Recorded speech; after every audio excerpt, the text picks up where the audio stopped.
చాలా unfortunate day. నా మిత్రుడు 46 సంవత్సరాల అసోసియేషన్ నాకు రాజేంద్ర ప్రసాద్ గారికి,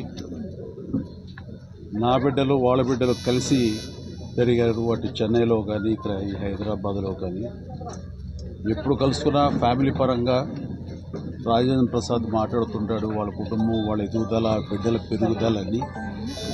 అలాగే మా ఇంట్లో మా విషయాలు మేము చెప్పుకుంటుంటాం. అలాంటిది ఈ రోజున వినకూడని ఒక దుర్ఘటన, అకాల మరణం తన ఇంట్లో చోటు చేసుకుందంటే చాలా చాలా బాధ అనిపిస్తుంది. ఎందుకంటే ఆ వయసు బిడ్డలు నాకు ఉన్నారు.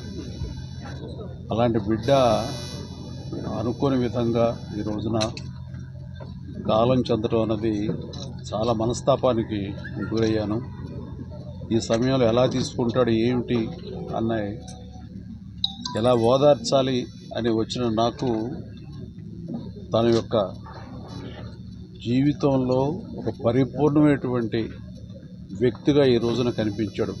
అందరికి తెలిసి అందరు నవ్వించే, అందరికీ వినోదం పంచే రాజేంద్ర ప్రసాద్ ఈ రోజున తన వీట విషాదం జరిగింది. ఆ విషాదం ఎలా తీసుకుంటాడు అని అనుకుంటే, తనకు ఉన్నటువంటి వ్యక్తిత్వంతో ఆ బాధను కూడా దిగమింగుకుని మళ్ళీ తప్పదు జీవితంలో మన అన్ని చవి చూడాలి, భగవంతుడు ఎన్ని పరీక్షలా పెడతాడంటూ ఒక వేదాంతలాగా తను మాట్లాడుతుంటే మరింత బాధ అనిపించింది.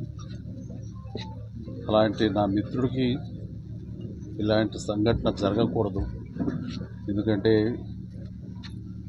చిన్నవాళ్ళు పెద్దవాళ్ళు ఏమవుతారు ఏంటి అంటూ ఆ వయసుకు సంబంధించి మరణానికి దగ్గర అవుతున్న కొద్దీ వాళ్ళు బాధలు ఉంది. వయసు సగం కూడా కాలేదు జీవితకాలంలో, వాళ్ళు అలా కనుమరుగైపోతారనేది తట్టుకోవడం చాలా కష్టం. అలాంటి పరిస్థితి రోజున నా మిత్రుడికి, ఆ కుటుంబానికి కలిగినందుకు చాలా చాలా బాధ అనిపిస్తుంది.